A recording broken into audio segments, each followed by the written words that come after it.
Okay, welcome to an early edition of the Grassy Knoll. I know it's February 2nd, 2007. I know Phil saw his shadow. I don't know what General Lee did. We don't care about what Puxatony saw up there. We care about what General Lee saw down here, like we ever have a winner, right? With us today for this early edition of the Grassy Knoll is Andy Sr. from the 9/11, Ukin's 9/11 Truth movement up there. The website is ukin's911truth.blogspot.com. And coming to us from Colorado is Bill Zabel, writing the book Phantoms of Columbine, and that website is phantomchasers.net.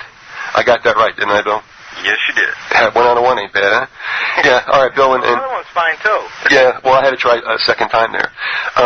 For those of you who are wondering whether or not, and this will be good news for some and bad news for others, whether or not we got hit with any of the tornadoes coming through with the squall line from last night into this morning. They hit above us and they hit below us. We've ducked another bullet. We live another day. But they've accumulated a body count and plenty of damage. So some other people in the world are hurt today in Central Florida.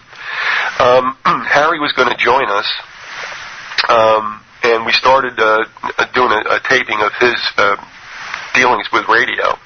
And then he, for some reason, stopped and claimed the 21st Amendment and hung up. So the 21st? Yeah, repealing prohibition. I tried. I did that the other night. So right. The thing about what we're going to do today is a lot of people wanted me to address. Whatever a lot of people is the RBN thing. But I come here not to bury RBN. I think, folks, you have to now stand back. Something obviously has grabbed your attention, and I think you have to learn that there's a reality in this whole Paytridiot 9/11 movement and in the networks that you ought to be somewhat aware of. And, if you don't like it, what I got to say, that's fine. I don't want to damage anybody. I'll tell you my dealings with what's happened and the reality of the way things are on this side of the curtain. And I just want to set something up. The late Hunter S. Thompson had a great quote that really did pertain to the record business. But unfortunately, it can be applied to a number of other endeavors in this country, and radio is no different. And it states, and I'll just say, radio is a cruel and shallow money trench, a long plastic hallway where thieves and pimps run free and good men die like dogs. There's a negative side also. Radio, as Harry would have told you, and we've talked a lot about this, it's a rotten business. It's the worst of the three, to include print and television. And it is famous for just unseemly things going on. I guess one of the reasons is, I would think, is because people who would not have money to get involved in television and print do have the money to get into radio. That still could happen. And you take what you get in that situation. But before we go any further, I want to level with everybody. And you're not gonna like it probably, but this is the way it is. And it's been on my heart for a long time. First of all, I don't know that Andy or Bill agree with this, and they certainly can speak to it. And go ahead. It's whatever you guys feel. But I'll table this firstly, and that is the whole Patriot thing's a scam. It's a scam. And the reason I say that is because we are badly deluded about what this country was founded on. And I know, you think you got the real deal, and Washington was great, and our founding fathers were out of sight. Says who? Even in the Patriot community, where you get supposedly the real deal, not necessarily. And I'm not saying necessarily that these people know it's a scam or a lie. But I'm not so sure that if they did, that they wouldn't go ahead and perpetuate the lie continually. And I'm saying this, and on February 6th and 8th, I'm going to have on the Informer. I call him the I-Man. He's been on the show before, and I think I'm going to resurrect those old shows and put him up so that when he comes on the 6th and the 8th with 2 45-minute segments, you can listen to what he says about the way things really are. He's had his battles with the government. He's been bloodied pretty well. He has beat the IRS. He has beaten the IRS, but he's had enough of it, so I'm not going to worry about his identity. I can find him if I want to, so as anybody else can. So anyway, I call him the I-Man, but he has spent decades doing all the unsexy research that needs to be done to get down and scrape away all the legalese and obfuscation to find out what really is going on in this country. And the point is, it's always, the joke has been on us.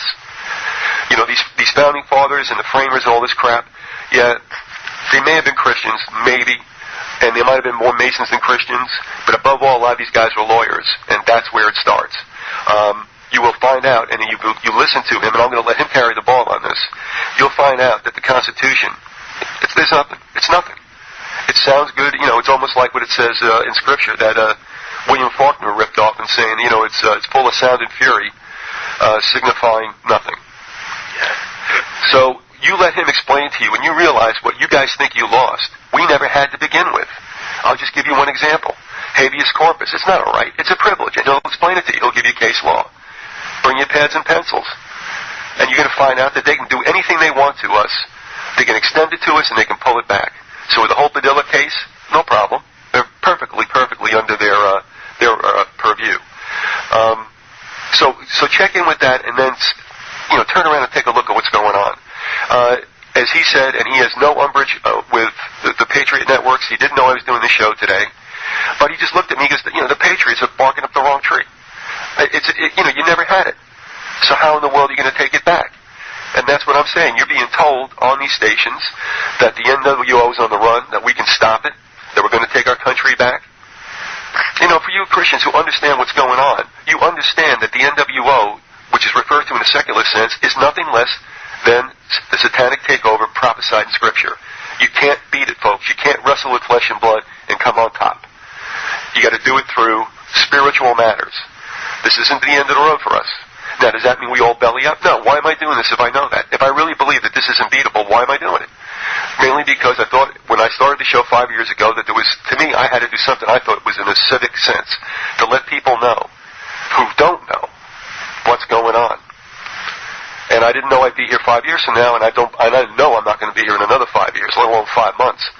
Because there comes a time when you've said it all, and it's like, well, folks, go out there and do something. And this is the problem. A lot of you folks have been hypnotized, paralyzed, neutralized by listening. Just listening. It doesn't get anything done. We're all in the choir. And that's a conviction that's been on my heart, and I'm wondering, you know, is what I'm doing making any sense anymore? I oftentimes think no. You know, this has become entertainment for a lot of you. It's become company for lonely people, which I'm not making fun of. I understand. They're my family.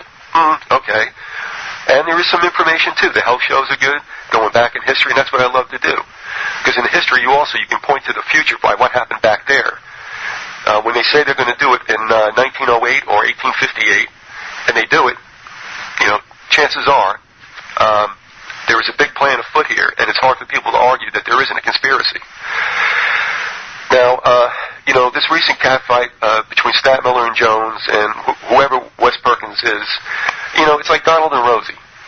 You know, now everybody's, they want to get in there and they want to watch the car wreck. Who cares? Who really cares? I mean, this show ought to tell you about what's going on. Now, if you want to talk about personalities now and what the real deal might be, okay. Now, I had my little diatribe, and so, first, Bill, you can resonate on that, you can, whatever you want, but speak your heart. Well, I would have to say this is shocking. I thought just buying a few videos would solve the New World Order problem. And my $29.99 doesn't do it. Well, I'm shocked. Actually, this has been this way since the early 90s when I got into the Patriot movement. I was concerned about a lot of the things that I had seen around this country and in South America, and I thought, well, I want to hear what these guys have to say, you know. Maybe they're like mainstream researchers. It took me about 5 years to figure out that I was at a carnival, basically. And I went from one Patriot radio station to another, one Patriot convention to another, and I thought, okay, everyone's fallible, everyone makes their mistakes, that's fine. Some of these people were definitely legitimate and honest. I mean, they didn't care about money. They said, listen, here's what we found. This is what the government's trying to do. You know, thanks for looking at my information. Then you have the car salesman. And I hate to say it, for the most part, this whole Patriot Talk Radio community is a used car lot. And the used car is, here's my version of events, buy it because it's better than the guys down the road. And I just hear, probably starting about 3 years ago, I mean, I just got physically sick with most of talk radio. It was actually making me physically sick. I thought, I'm going to go turn on mainstream TV. I'm going to go be brainwashed again by the real brainwashers. The professionals. Yeah, the professionals, not these losers that couldn't cut it in Hollywood. And that's really what you're dealing with. I found out that many of these so-called patriot types, most of them had tried to cut it in Hollywood and couldn't do it.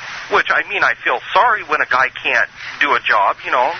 But the fact is, these guys are ripping everyone off. You know, oh, buy my herbal cure, you'll be cured of cancer tomorrow. Oh, buy my book, I tell you how to get out of paying taxes. And I've always warned people about that, because I've had friends that have gone to jail using some of this patriot stuff. And I said, hey, these guys are getting people thrown in jail, they're getting them set up, some people are getting killed.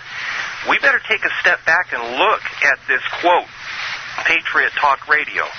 And one of my biggest gripes, it has become my mission number one in this life, besides telling people about God, is to look at these big talk shows that still exist, we all know who they are, and let people examine them on a real front instead of just listening to, hey, how do I stop New World Order? Buy my videos.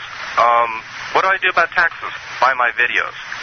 The statement I just made is something that I heard for 10 minutes straight between a caller and Alex Jones of Infowars.com.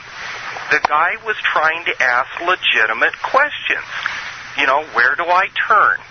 A website, a legal expert. And he got the same thing time and time again. Now, in all fairness, Alex Jones is not the only one doing this, nor is he the greatest one that's ever done this kind of talk where, you know, buy this, buy that. But I have seen some disturbing trends between him, GCN, and RBN that are absolutely flabbergasting. You can't believe the condensation between these guys, where they're condescending, they're backbiting, and they're doing it publicly. People, none of this is like a schoolyard rumor. They get on the internet and they write web pages to each other and call each other names and say, well, you know, I know your kids, they do drugs, and no, you do. And they just throw the accusations out like two 13-year-old girls who just stole each other's boyfriends. Watch it. And it's a waste of time and money for people to continue to put up with this stuff. If we're no better than mainstream media, then we just need to go sell used cars, because that's what we're doing on talk radio the majority of the time. That's all I've seen. All right. Amen. Andy? Yes, I concur. Basically, listening, I didn't mean to. I felt when you were pausing, it was time for me to barge in a couple of times. That's, you know, I can't stand a breath to come in on it. Well, if you feel better, I'll talk over both of you. Okay, you can do that. Okay. We can play Fetzer and Jones. We'll do that later. Yes, we will. In fact, but listening to what you're saying, I feel that the world has always been a game of keep away.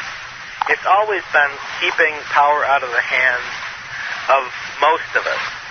And whoever is in power, whether they are supposedly one side or the other, that old Hegelian magic that we know so well, it's always been one or the other. It's never been the power in the hands of the actual people. It's never been on a grassroots level. It's never been local, except maybe for the first, when the country was getting started, when people were living way out in the wilderness and there was no surveillance. And as cities got bigger, you began to get more surveillance, more rules, laws, regulations. But there was a time in this country when people were living way out in the wild, and it was, I guess you could call it anarchy, but in a sense it was more benign than that. The people were basically able to mind their own business, and that's basically what I've always felt this country was founded on. Except now I realize that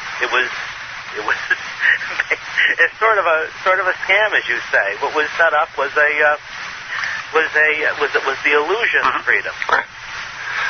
And that's now it's all coming to roost, and it's not very pleasant. And I agree that the Patriot stuff is it's listening to these guys hack at each other. It's like professional wrestling. It's like regular politics. It's like anything else that you hear. It is certainly not. If these guys were really concerned, they wouldn't be going off on this Jesse the Body Ventura type stuff. It would be absolutely, to me, it's absolutely disgusting. And I agree. Like Bill, I can't listen to this stuff. It gives me a splitting headache.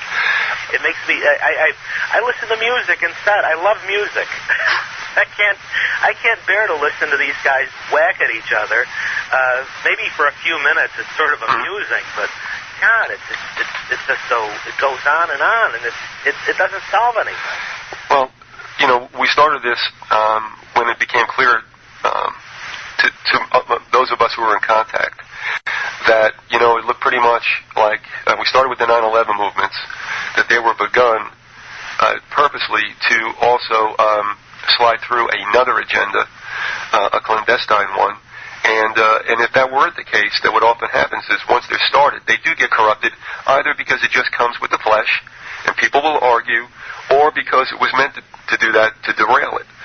But now you take a look also at the networks and some of the stuff that's going on, and it's about making money. It's about making money. If they don't make money, they wouldn't be there. They wouldn't be doing what I'm doing.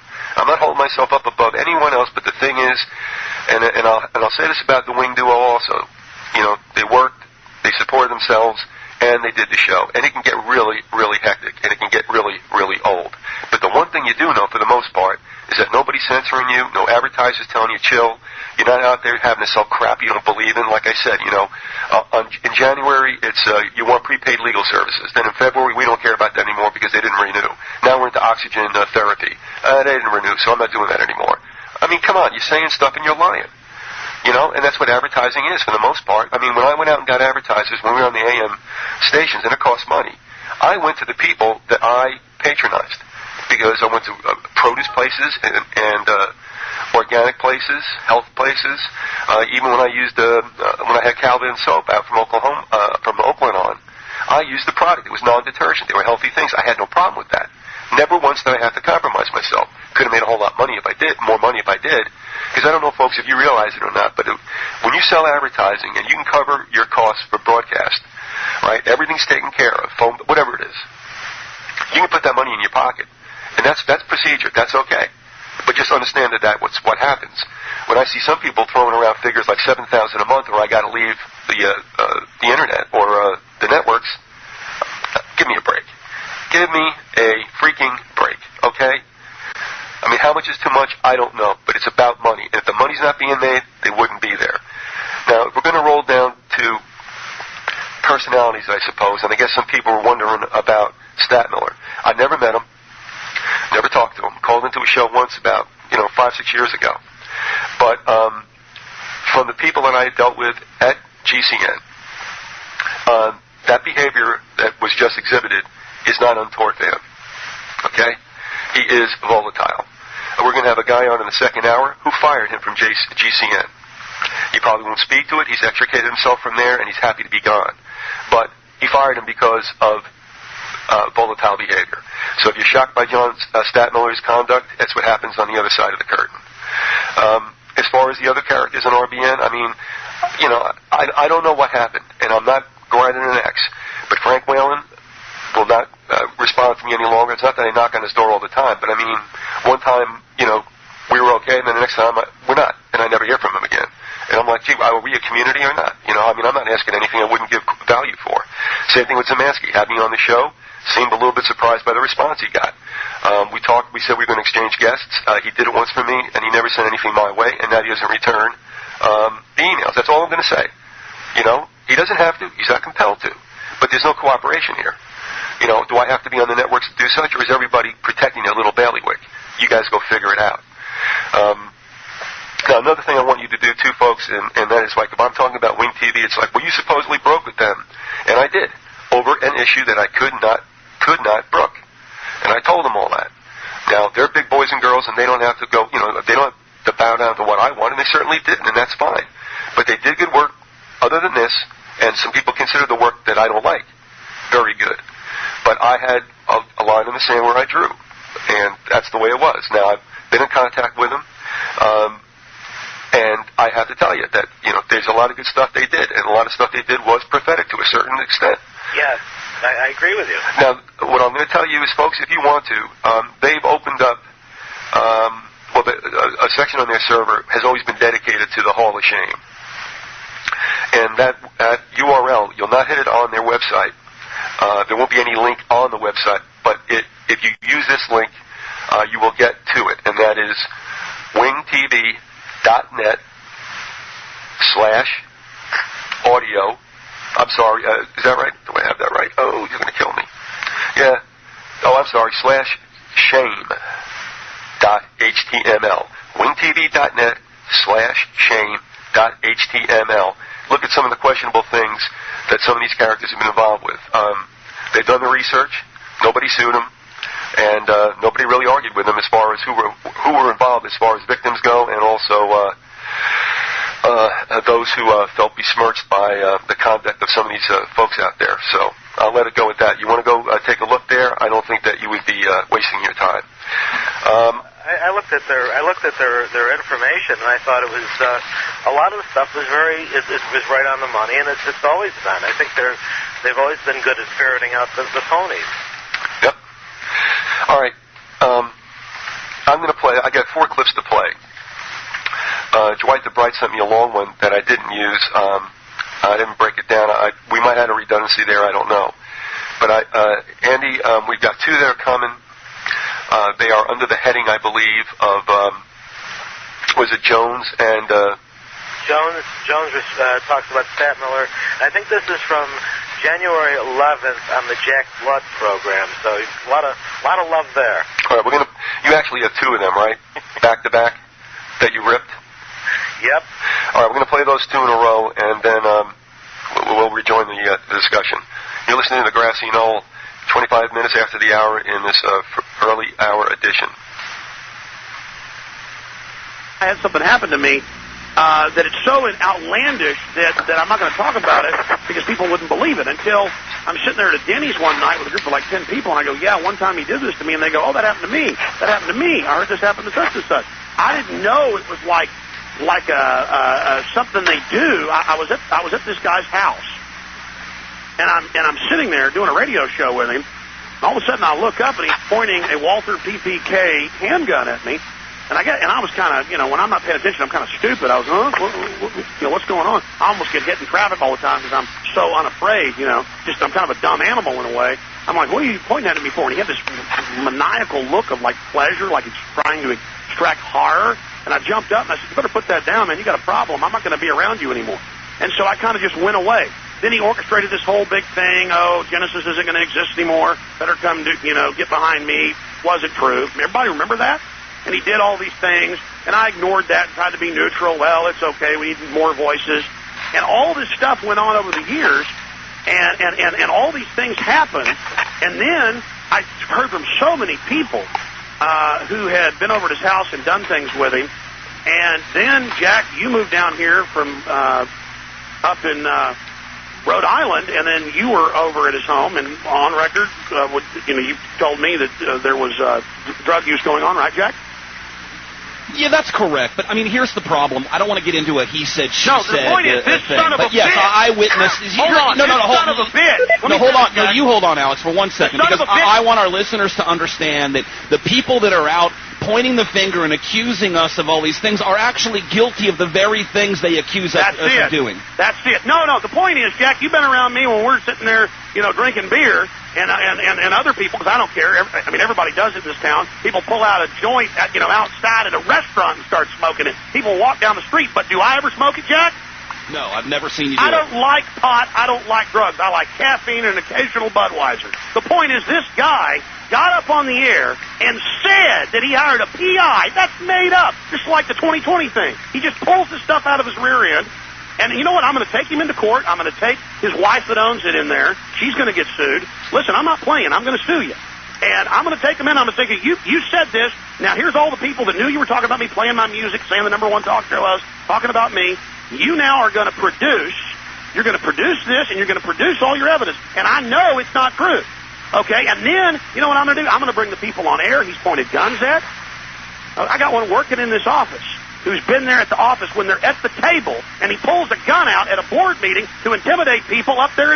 This guy should be run out of here. I am a pathetic worm that I didn't do this earlier. This is Alex, I mean, we try to ignore all of this. We try to go on and do our work, and at some point this has to come to a head so that healing can occur. Well, by the way, that coward's voice was shaking yesterday when he was doing it, thinking he'd intimidate me, bluffing me. You hear me, boy? My voice didn't bluff it. You think I'm afraid of some pencil-necked white-beater? You think I'm afraid of you, who gets up on the air and calls Jack Blood's son a bastard? You bastard? Huh? You think I'm afraid of you? You're a punk. You're nothing. I have 100 times the listeners you do. You're getting out of my town, and you're not sucking off me anymore. When you blew the Michigan militia, they finally figured out who you were and ran you out. I should have listened to people a long time ago. Well, I mean, here's the shame. He declared war on me, and let me tell you, his little pimp, let me tell you why I'm going public. The main reason was these local pimps, there's a couple of them, sitting there saying, I'm the bad guy, that's it. I'm going to have judgments, I'm going to have everything. I'm going to have it all. I'm going to have my name. Hey, listen, there are going to be a bunch of weak-minded people who go, well, is it true? When you just said you've been in events when he's doing the stuff he accuses me of, I am Mr. Straight-Laced, as everyone who knows me knows. It's a joke. He accuses me of this. I've got a PI, and I know who his drug dealer is, and but other people called and said he sounded like he said I was a drug dealer. He said it real slick, too. It's just sick wordsmithing stuff. And I'm going to say, hey, who is it? Hey, tell me. Come on. I want to hear it right now. You're not going to, and I'm going to sue you. I don't have nothing. Yeah, but your wife owns that network, and she's just as much as involved, and she's just as culpable. And I'll sue the employees up there, too. I'm not playing games. I want you to know that. I'm coming for you. You are going to, and you pull out the stuff we heard about in Michigan. Go ahead and, I mean, if you think the feds were going to go after me before, let's see them try now. There's a whole element of that, too. And if the scum around, some of the scum can't recognize it, that's fine. Okay? That whole thing is a cancer. You've declared war on my name. You've lied about me, and it's over. It's over for you. All of it. We're going to have the people on air you pointed guns at. We're going to have the people on air you've used drugs with. My God, we're on an air with a talk show host right now that works at your network and saw you smoking bud, boy. And we know there was a lot more getting delivered that night. So it's over for you, you son of a bitch. You little bully. I'm not some little woman you can jerk around.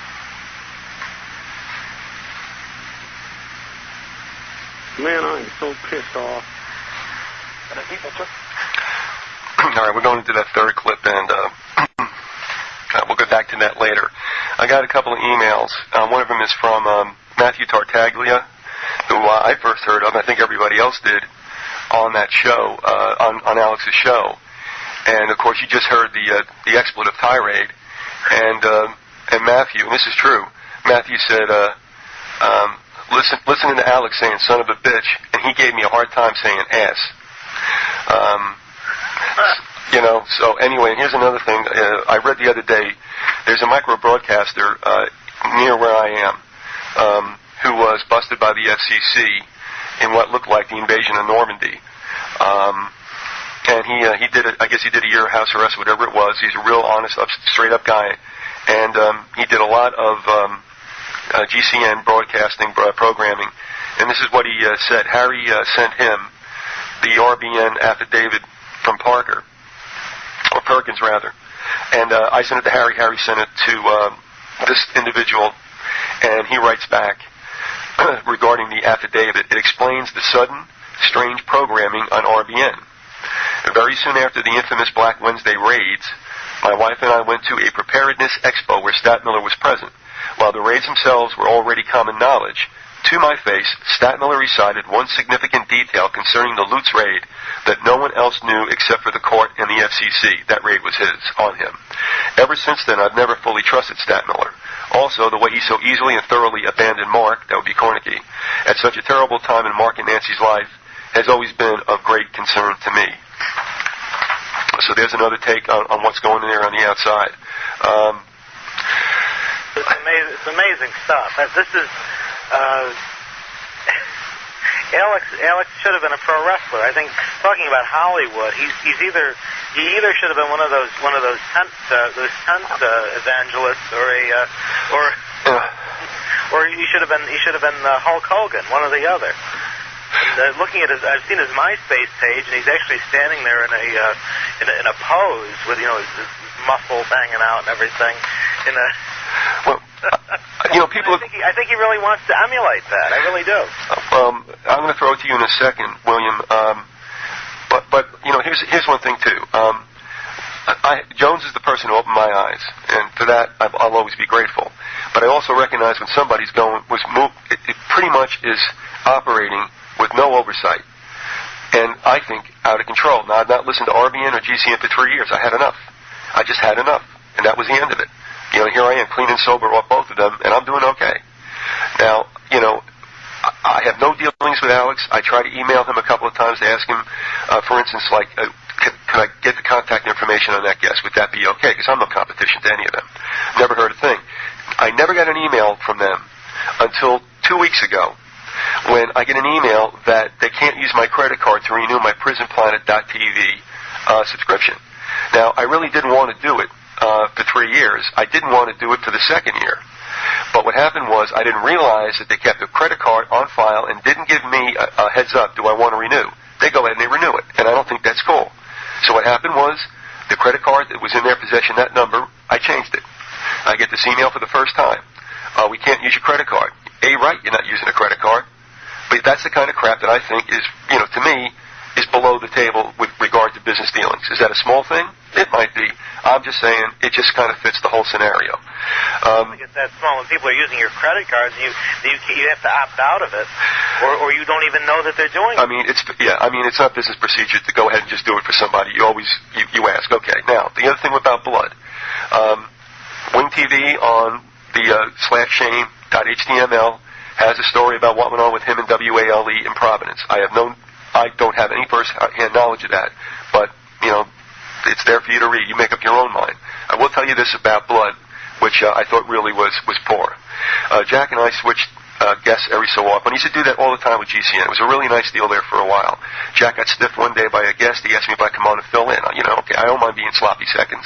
But I said to him, you tell you what, the Terry Schiavo situation has erupted again here in Florida, and I can get Pat Anderson, her lawyer, on. And we did it. It was a great thing, and I'm not saying Jack wasn't grateful.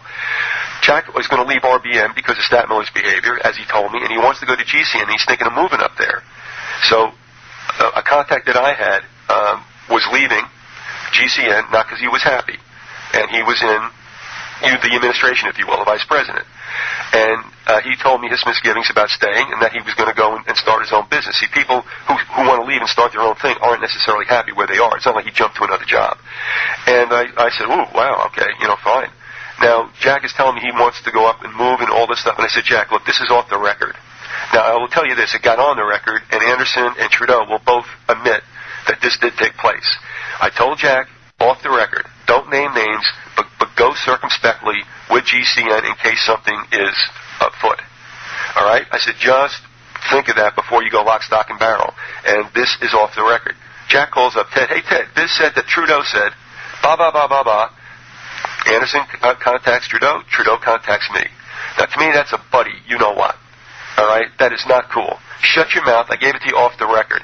So then this blew up, and thank goodness Trudeau forgave me. Not that the information wasn't accurate. It was just that, he thought I was probably going to keep it to myself. And when I heard Jack saying that, I said, please don't, you might want to think. And so to me, not cool, and that's the end of that, Well, obviously when somebody tells you something in confidence, you keep them confident. Well, if it's his well-being, I'm only saying, Jack, you might not find a case, but just understand what you're getting into in case something is afoot. Now, everything's gone fine. All right? But still in all, it wasn't for any other reason. No umbrage against GCN or Anderson or anybody else. It was just somebody thinking of pulling up stakes in Texas and going up to Minneapolis. That was the first thing that was thought of. And obviously he's broadcasting from Austin. But that he did that to me. Forget about it, man. Bill, now, I don't have the clips of this. You didn't send that in particular, but I'm going to play two more clips One is at the party. That's the second one that we'll hear of the two. But we might as well get into this because I'm afraid we're going to run out of time. And I think it does bear out being told. Because one of the things that's happening in the Patriot movement and in the 9/11 movement is that they're pushing a New Age agenda. It is very, very palpable when you deal with characters like Maria Heller and some of the others who think that if we all just go, it'll be all right. It's not going to be all right. Okay? However, there is something that Nico Haupt dug up. And, you may not go for his no plane, one plane theory. That's fine, but he's been doing some good work besides that. Again, we can have a disagreement about something, but that doesn't mean everything that he's done gets vitiated. So he turns up this information about Jones and Scientology. And I'm like, okay, fine. And I just went ahead and kind of brushed it off. And then Bill Zabel says, I've been listening to him, and something is going on there. Now, do you want to pick it up there, Bill? Yeah. The one thing that I found I used to be I wasn't really involved in Scientology. My ex-wife was. When I started listening to some of the rants and raves of Alex and of course, a guest that he's had on by the name of Dr. John Breeding, who's really closely associated with Scientology. He quotes from L. Ron Hubbard's work in his book and on his website. I kept asking the question, why is Alex using these words that are Scientology words? Most of them are words that are used internally in the organization, and the general guy on the street would even have a hard time finding this stuff on the web, let alone, just making it up.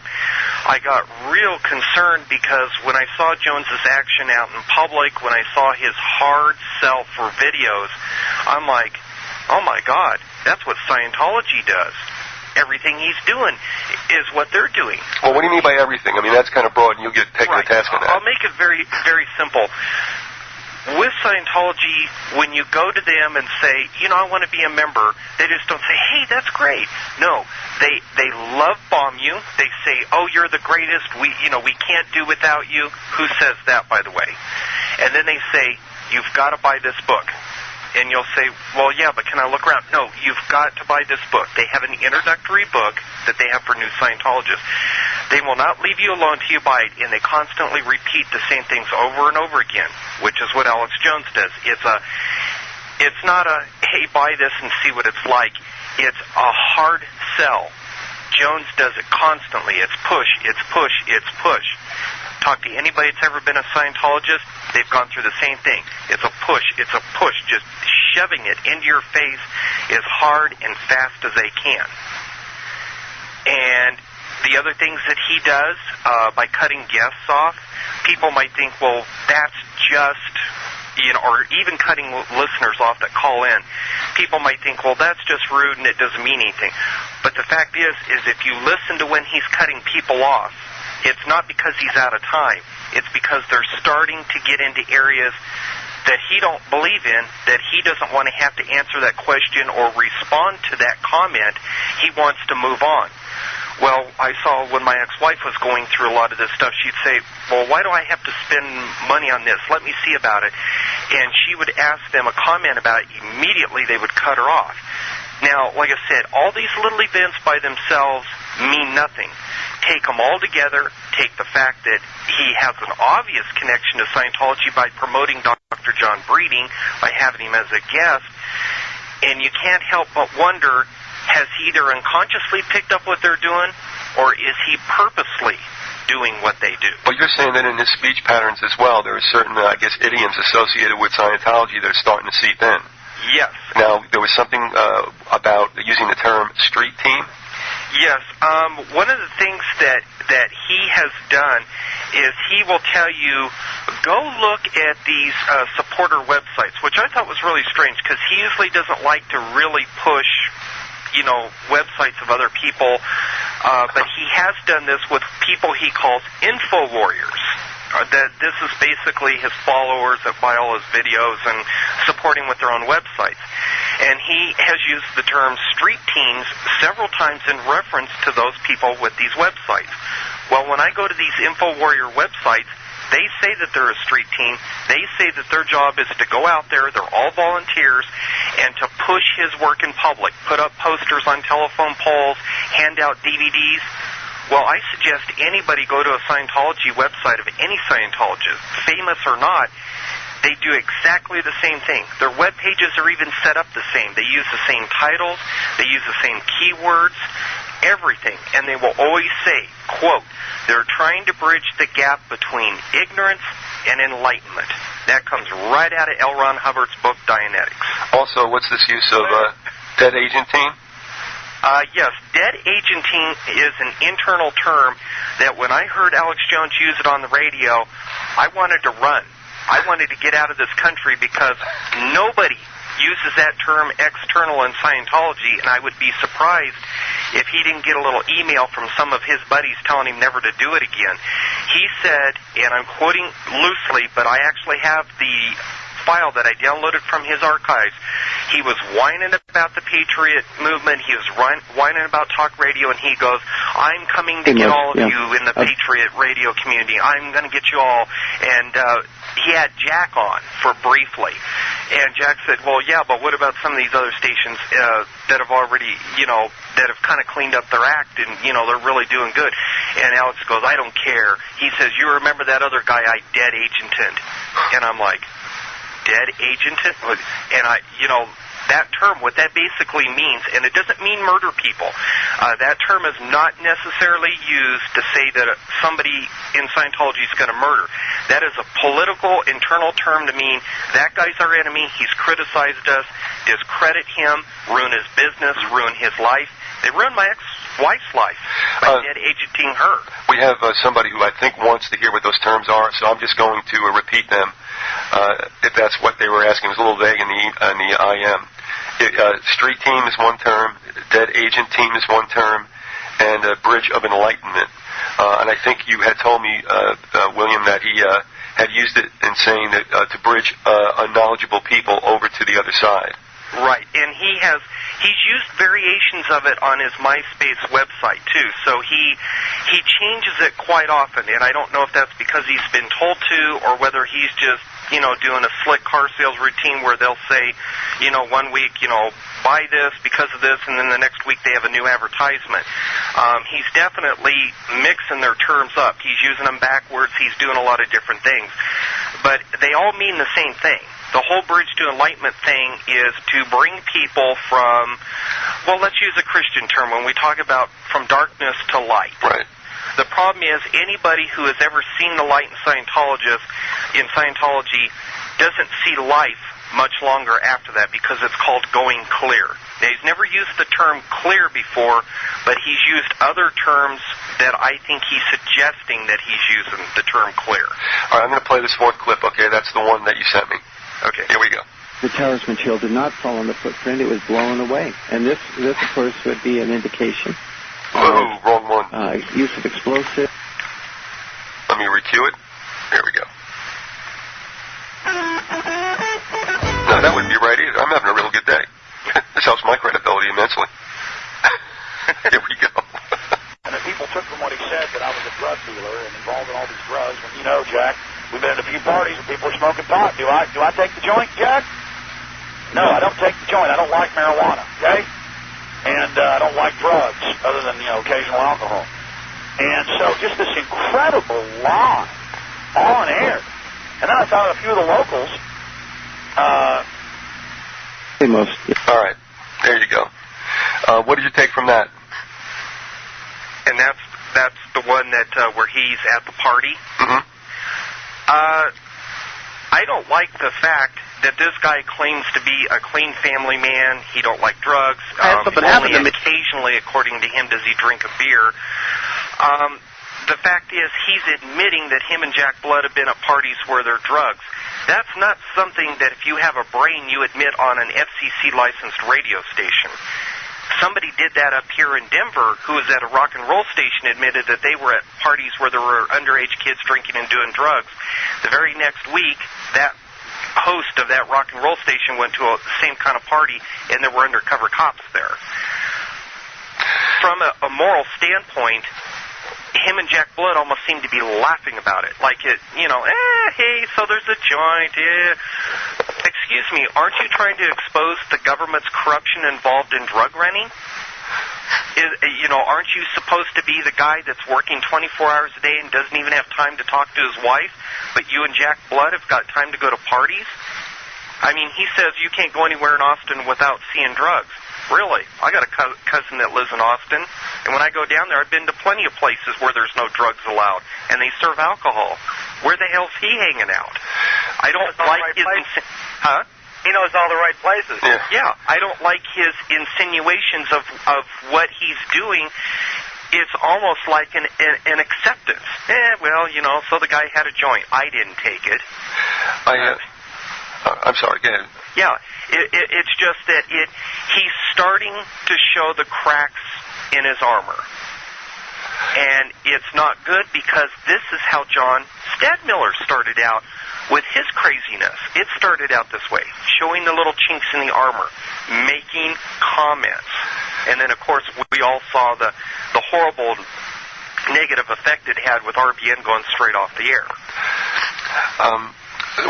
One of the things that I find interesting, and as far as talking about truth being a casualty when advertising is involved, Jones won't, and Monteith won't, and Dave and Joyce won't touch the Vatican. Now everybody will say, "Oh, you're going on the Vatican again."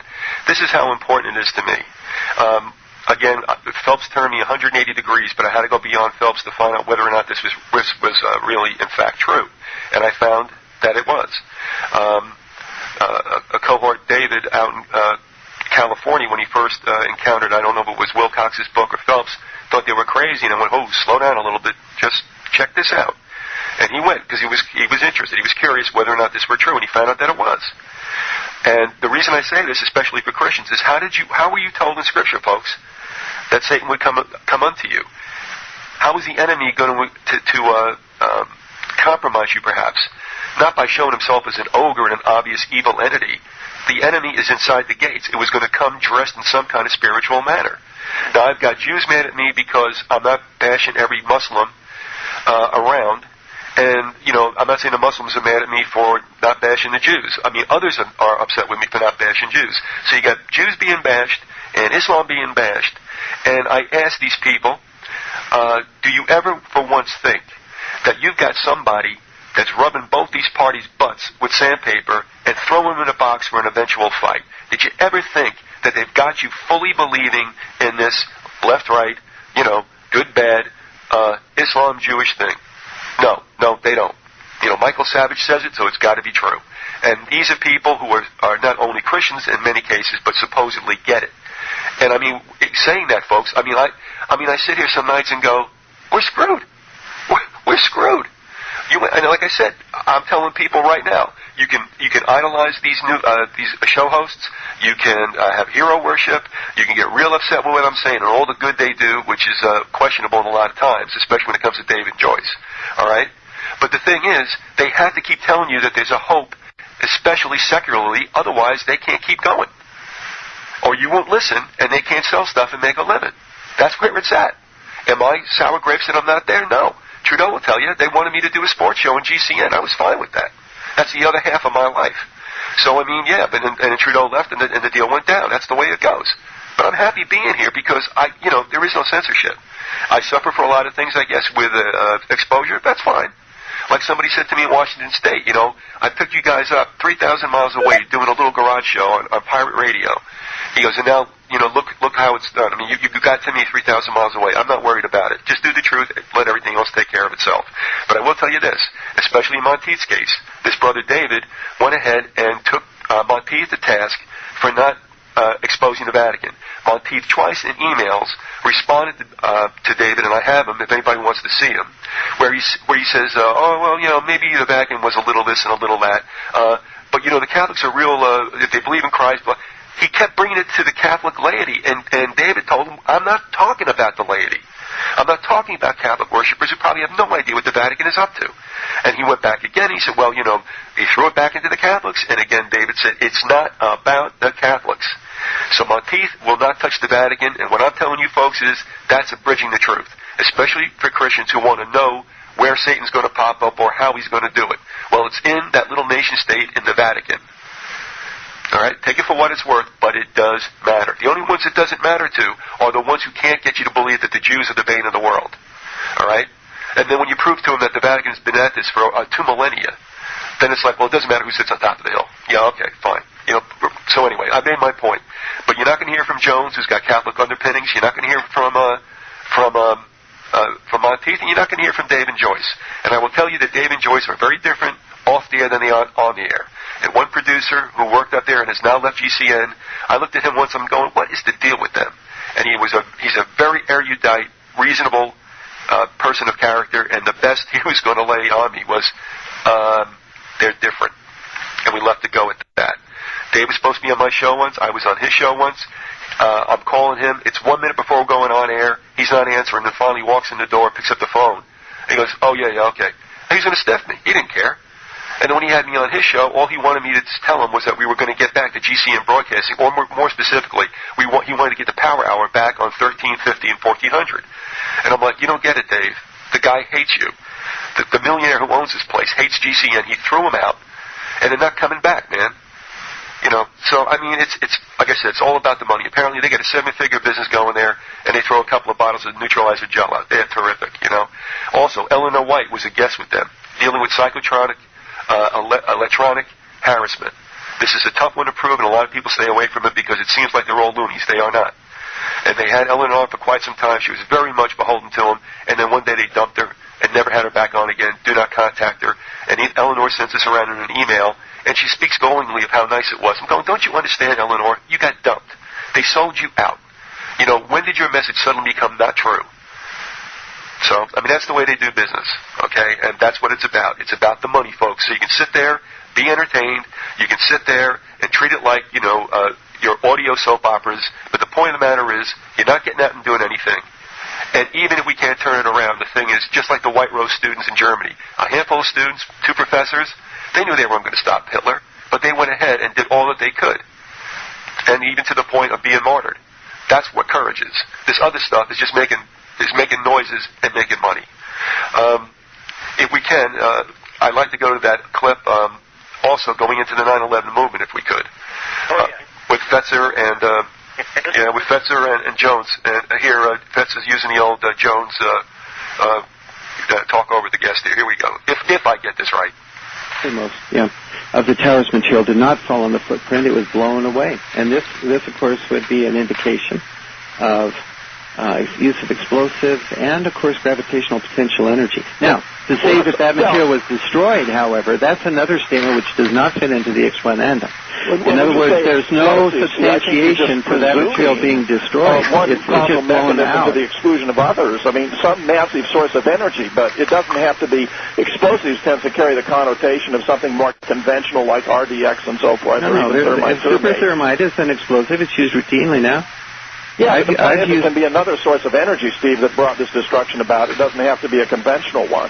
And it seems to me that you really have not been looking at the unconventional sources, and that's a weakness in your research. If you want to establish that this is the most adequate alternative explanation, you have to consider the other alternatives and show it's more adequate.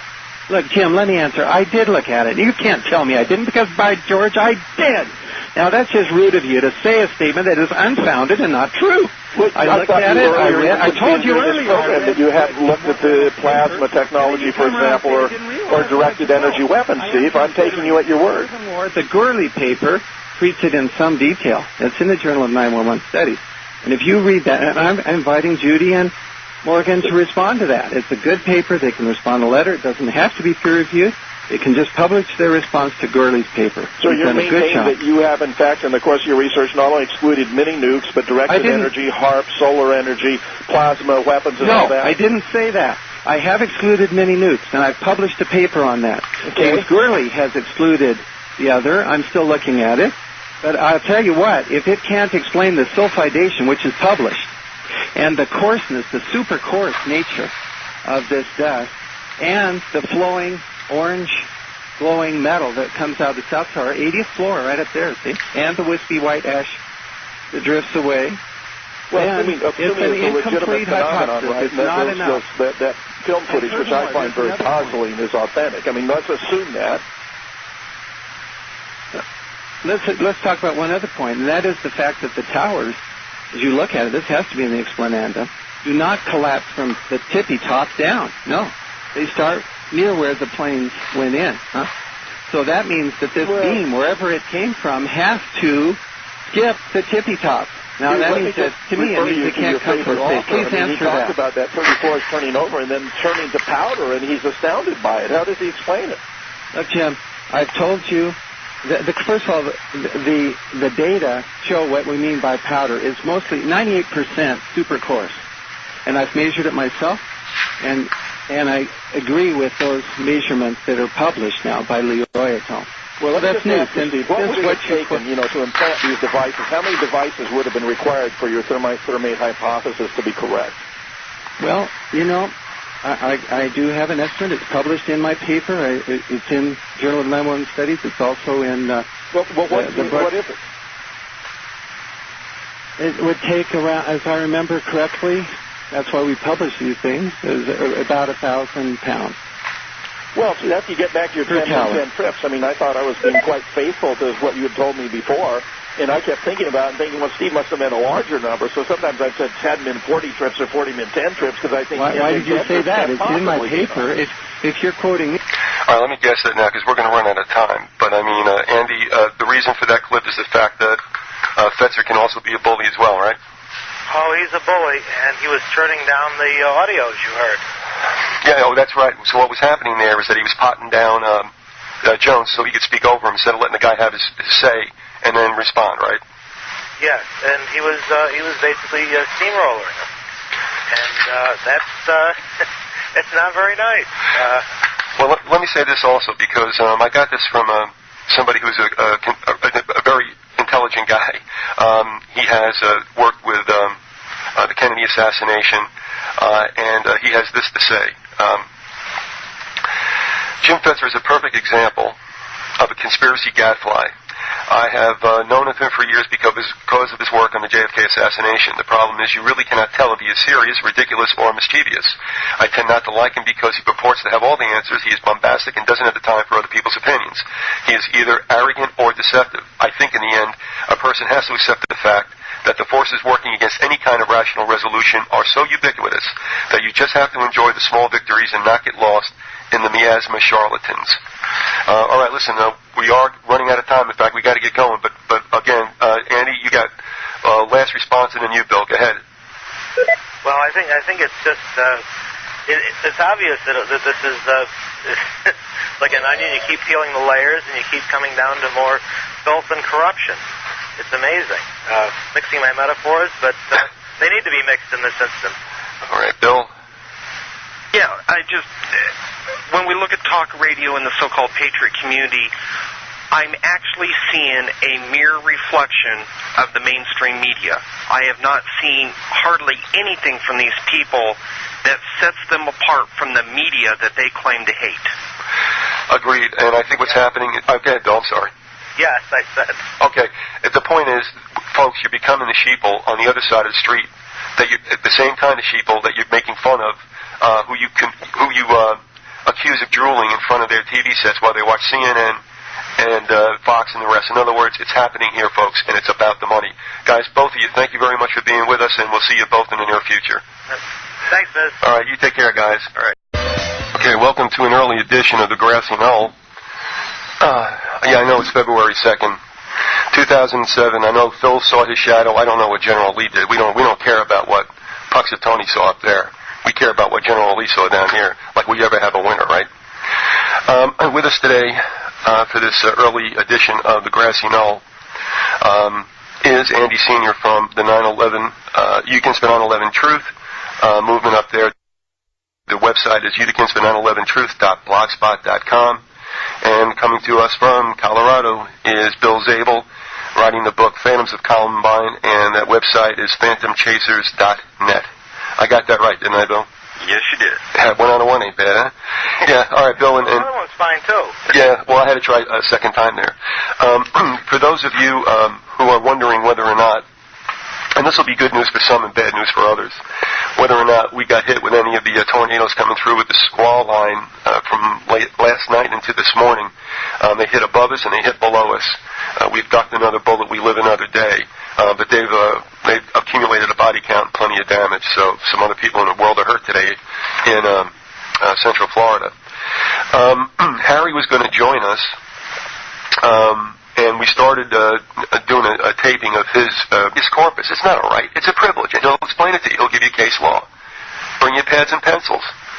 And you're going to find out that they can do anything they want to us. They can extend it to us, and they can pull it back.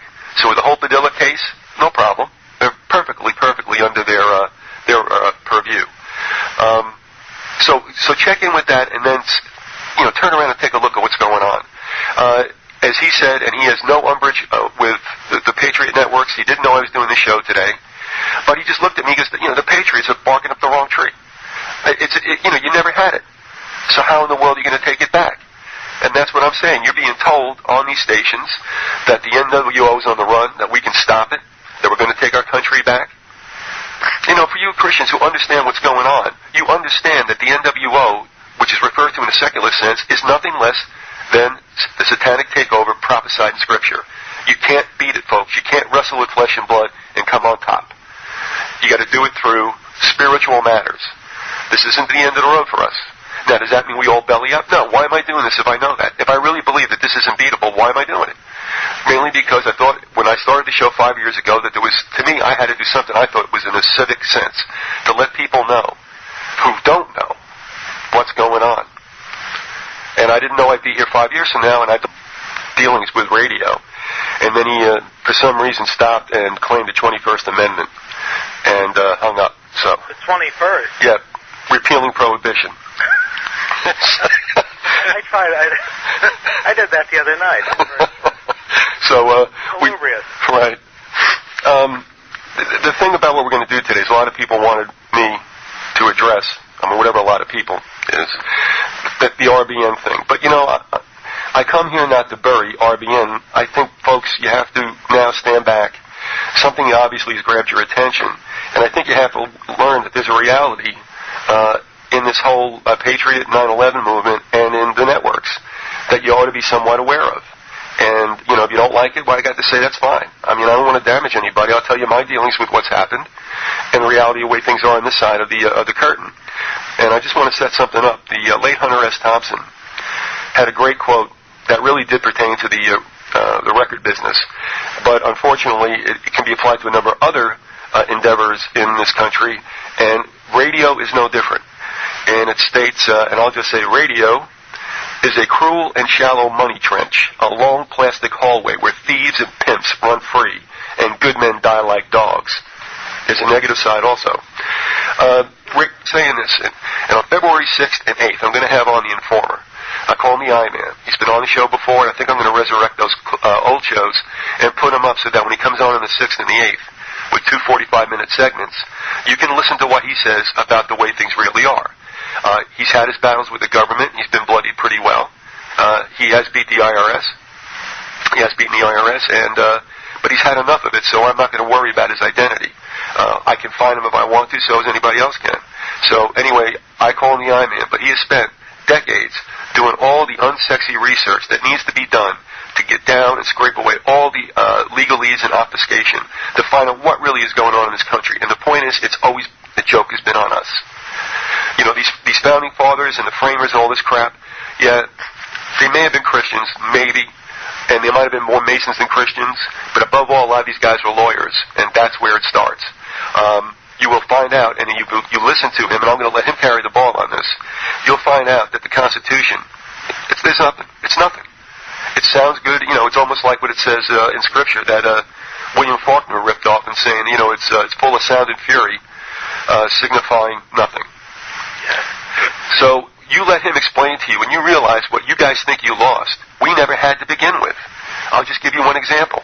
Hey, the radio, as Harry would have told you, and we've talked a lot about this, it's a rotten business. It's the worst of the three to include print and television.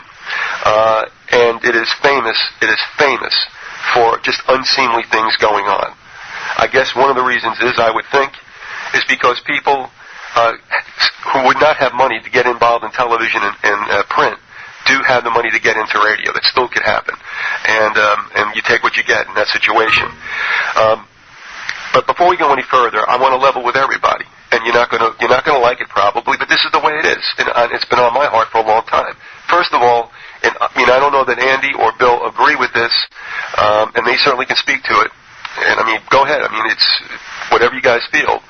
But I'll table this firstly, and that is the whole Patriot thing's a scam. It's a scam. And the reason I say that is because we are badly deluded about what this country was founded on. And I know, you think you got the real deal, and Washington was great, and our founding fathers were out of sight. Says who? Even in the Patriot community where you get supposedly the real deal. Not necessarily. And I'm not saying necessarily that these people know it's a scam or a lie. But I'm not so sure that if they did, that they wouldn't go ahead and perpetuate the lie continually. And